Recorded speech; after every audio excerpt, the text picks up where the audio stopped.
Hi there, everyone, and welcome here to the second question and answer section following our podcast number 2 with Simi Oktay from Qmed Device Consultants regarding FDA and the new initiatives.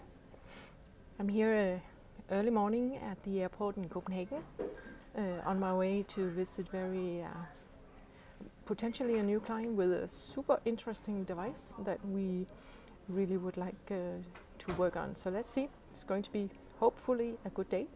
But here back to the questions and answers section. Again, thank you very much for all the good questions, and thank you for the team at Qmed Device Consultants to help with the answers.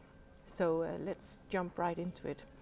So the first question is regarding investigator-initiated trials, which is a quite interesting topic, which is being more and more used throughout the device world to gain all these clinical evidence, the data that everyone is asking about. So let's see how it is in US and how Simi finds that FDA looks at investigator-initiated trials. So the question is, how is your experience in using clinical data from investigator-initiated study for your FDA approvals?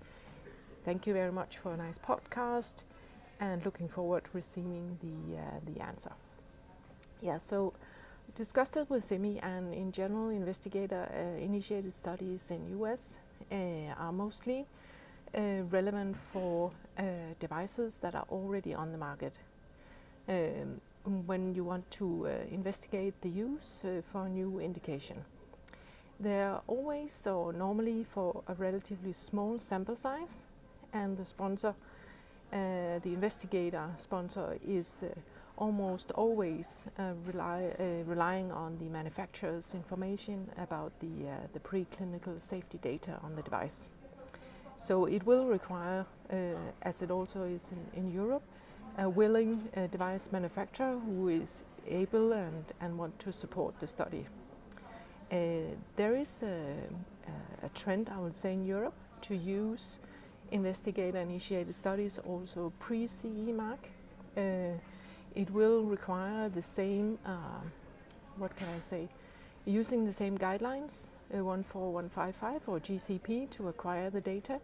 And then you will actually be able to use that in your submission. So I see that more and more used with our clients. So something that can release some resources, but it also releases resources within the manufacturer, but also you need to have hands off, but still know that your study is moving forward in a proper way.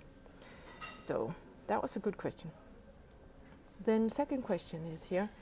Dear Simi and Helene, FDA has announced that it will harmonize QSR with ISO 13485 2016 and moving away from the 21 CFR Part 820. Do you have timelines that we can expect for this change? Yes, FDA has recently announced this intention. But basically, the date, I have to wait for this man stop talking. It is expected in 2020 to have this switch with the FDA, but there are no specific dates right now. So we will just have to wait and see, but it's a good initiative from the FDA side. Third question. Dear Simi and Helene, can you please elaborate shortly on the safety and performance-based pathway?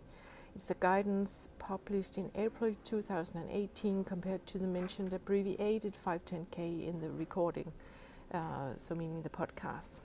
Yeah, discussed this with Simi, and basically this is a very, very new guideline that we don't have any direct experience with yet because it's relatively new. It was a draft from 18 but issued in February 19. These are, it's related to the abbreviated 510K approach, and it's for very simple and well-established devices. And this guidance document actually it very clearly defines how a device manufacturer can utilize this pathway to get clearance for their device. So the abbreviated pathway is rarely used, mainly because it has the same review timelines, and also with the FDA and also the input that you need to give requires the same effort, more or less. So the best way is to always read the guidance document and then follow what is instructed and contact the FDA for a pre-submission meeting if you need clarification. Again, for this, using this pathway, the device must be very well established, and there must be established standards and test methods out there, and the predicate device must be very recent. So there are some limitations using this pathway, and again, very new guidance. Then the last question is about this pre-submission that I just mentioned. The question is there any template or preferred format for a pre-submission to the FDA? And basically there are not. There is again a guideline which is very well and also describes in detail how to run this process. In my experience, and I also checked this with Simi, it very much depends on the device that you want to and the questions that you would like to discuss with the FDA.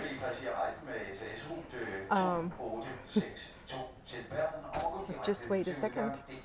I'm not sure that you can hear me. Please kindly ask passengers on SAS flight 2862 bound for Bergen to proceed directly to gate D2. Thank you. So passengers for Bergen. So no templates available for the pre-submission, adapted according to your needs. This is the foundation for discussion with the FDA and needs to reflect the actual questions you have. Any concerns about this, please contact us and we can help you set up the pre-submission and initiate the process that you would like to have with the FDA. So that was all for now. I hope you could use the answers to the questions, and then I wish you all a very nice day, and bye bye here from sunny Copenhagen at the airport. Speak to you. Bye bye.